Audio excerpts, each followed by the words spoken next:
क्या अप्रैल 2027 से आपकी इन हैंड सैलरी कम हो सकती है? शॉर्ट आंसर, हो सकती है, लेकिन ये बड़ी बात नहीं है। असली बड़ी बात है कि इसका असर क्या आपके रिटायरमेंट पेंशन पर पड़ेगा। 12 साल से ईपीएफ वेज सीलिंग इंक्रीज नहीं हुई थी। अब फाइनेंस मिनिस्ट्री ने इसकी लिमिट बढ़ाकर 15,000 से 25,000 कर दी है। अब 3 सीधे सवाल करता हूँ। क्या आपकी सैलरी कम होगी? इसका पीएफ पे क्या असर पड़ेगा और पेंशन में क्या फ़र्क पड़ेगा? चलते हैं। मैं हूं अमृत, आपके फिन मदद चैनल से। पहले ये क्लियर करता हूं कि ईपीएफ वेज सीलिंग क्या होती है। बहुत लोग इसे गलत समझते हैं। ईपीएफ वेज सीलिंग का मतलब ये नहीं है कि आपका पीएफ सिर्फ 15,000 में ही कटेगा। अगर आपका एम्प्लॉयर पूरे बेसिक अमाउंट पे पीएफ काटता है तो वो वैलिड है। मेरी बेसिक 15,000 से काफ़ी ज़्यादा है और मेरा एम्प्लॉयर पूरे बेसिक पे पीएफ काटता है, तो इससे मेरा पीएफ अफेक्ट नहीं होगा। तो ईपीएफ सीलिंग का असली मतलब क्या है? 2 चीज़ें। पहला, अगर आपकी बेसिक 15,000 से कम थी तो ईपीएफ कंपलसरी है। इससे ज़्यादा होने पे ज्वाइनिंग के टाइम पे ऑप्शनल होता है। और दूसरा, ईपीएस, एम्प्लॉय पेंशन स्कीम। अगर आपकी बेसिक 15,000 से ज़्यादा है, 30,000, 50,000 या 1 लाख, लेकिन फिर भी ईपीएस आपके 15,000 रुपये में ही कटता था और वो होता था 15,000 का 8.33%, मतलब 1,250 रुपीज़ हर महीने।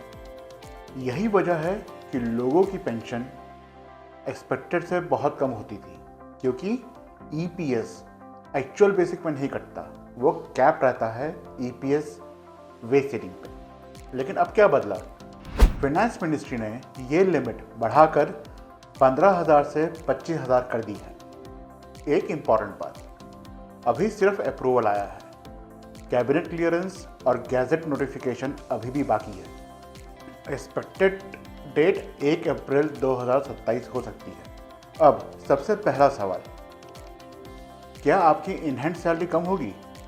यहाँ 3 सिनारियोस आते हैं। सिनारियो 1, अगर आपकी बेसिक 15,000 से कम है और आप ईपीएफ में नहीं आते हो, तो 1 अप्रैल 2027 से ये मैंडेटरी है। आपकी इन हैंड सैलरी कम होगी, लेकिन वो आपका पैसा खो नहीं रहा, वो पीएफ में जा रहा है। सिनेरियो 2, आपकी बेसिक 15,000 से 25,000 के बीच में है, लेकिन आपका एम्प्लॉयर 15,000 पर ही पीएफ काटता था। यहाँ पे आपके हायर बेसिक के हिसाब से पीएफ कटेगा, तो एक्चुअल इन हैंड थोड़ी कम हो सकती है।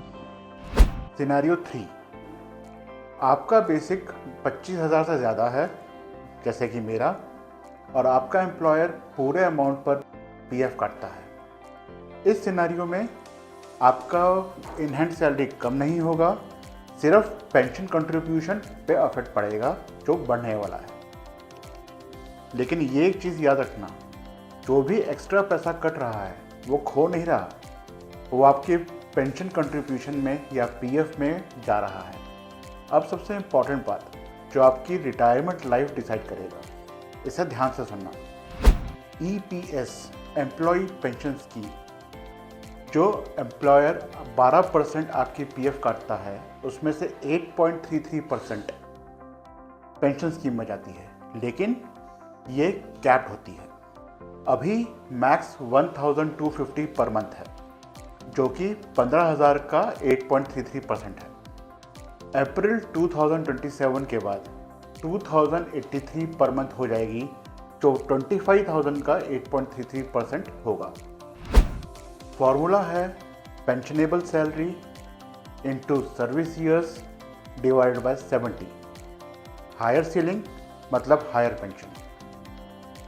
सबसे ज़्यादा बेनिफिट उनको मिलेगा जिनकी बेसिक 15,000 से 25,000 के बीच में है, उनका पेंशन कंट्रीब्यूशन डायरेक्टली बढ़ेगा। अब सीधी बात, इससे सबसे ज़्यादा इफेक्ट किसको होगा?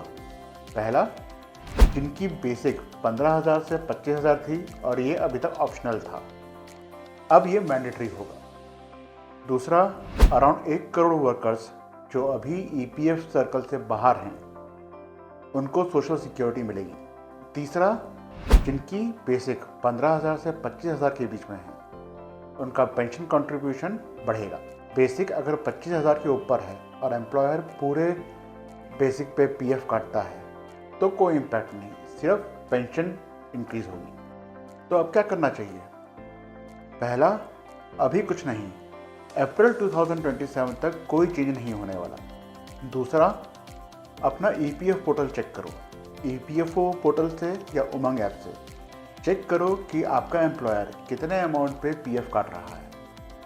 तीसरा, अगर आपकी सैलरी 15,000 से 25,000 है तो अप्रैल 2027 से आपकी सैलरी थोड़ी कम हो सकती है, बजट अभी से प्लान कर लो।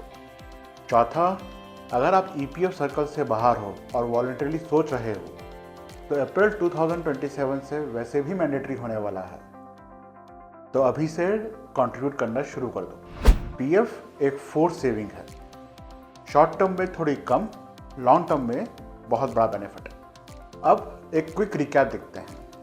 सीलिंग 15,000 से 25,000 बढ़ा दी गई है। मैंडेटरी थ्रेशोल्ड और ईपीएस बेस दोनों बढ़ेंगे। इन हैंड थोड़ी एडजस्ट होगी, लेकिन वो पैसा आपके रिटायरमेंट में जाता है। ईपीएस पेंशन इंप्रूव होगी, स्पेशली 15,000 से 25,000 बेसिक वालों के लिए। 1 करोड़ लोग जो ईपीएस सर्कल से बाहर थे, वो उनके लिए मैंडेटरी होगा। आपको ये चेंज कैसा लगा, अच्छा या बुरा? कमेंट्स में बताइए। ऐसे ही और वीडियोस के लिए फिल्म मदद को सब्सक्राइब कीजिए। मिलते हैं अगले वीडियो में।